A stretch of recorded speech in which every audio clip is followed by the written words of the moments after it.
रउआ सभे के एगो हम कृष्ण जी के सोहर सुनावत तनी।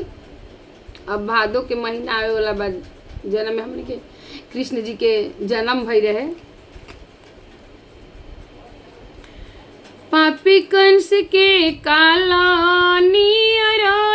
लेता मतिया मरइले नु हो। पापी कंस के काला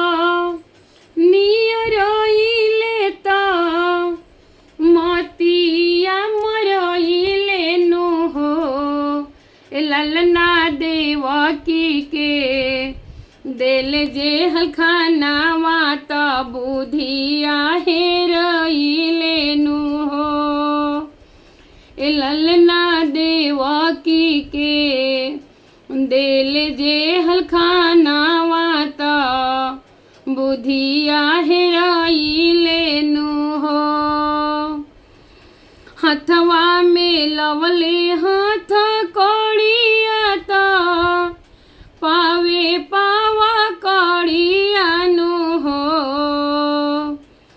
हथवा में लवले हाथ कड़िया ता पावे पावा कड़िया नु हो।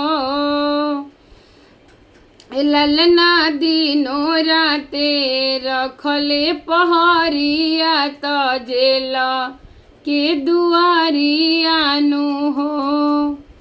ललना दिनो राते रखले पहरिया त जेल के दुआरिया नु हो। भादो मासे अष्टमी अन्हरिया त घेरले बदरिया नु हो। ललना गरजी गरजी देवा बरसल सुमन जल बरसेला हो। ललना गरजी गरजी देवा बरसलन सुमन जल बरसेला हो। खुल गईले हाथे हाथ कड़िया त पावे पाव कड़िया नु हो। खुल गईले हाथे हाथ कड़िया त पावे पाव कड़िया नु हो। ललना खुली गईले जेल के केवाड़िया त जान में कन्हैया नु हो। ललना खुली गईले जेल के केवाड़िया त जान में कन्हैया नु हो। ललना सूती गईले दिनो रात पहरिया त जान में कन्हैया नु हो।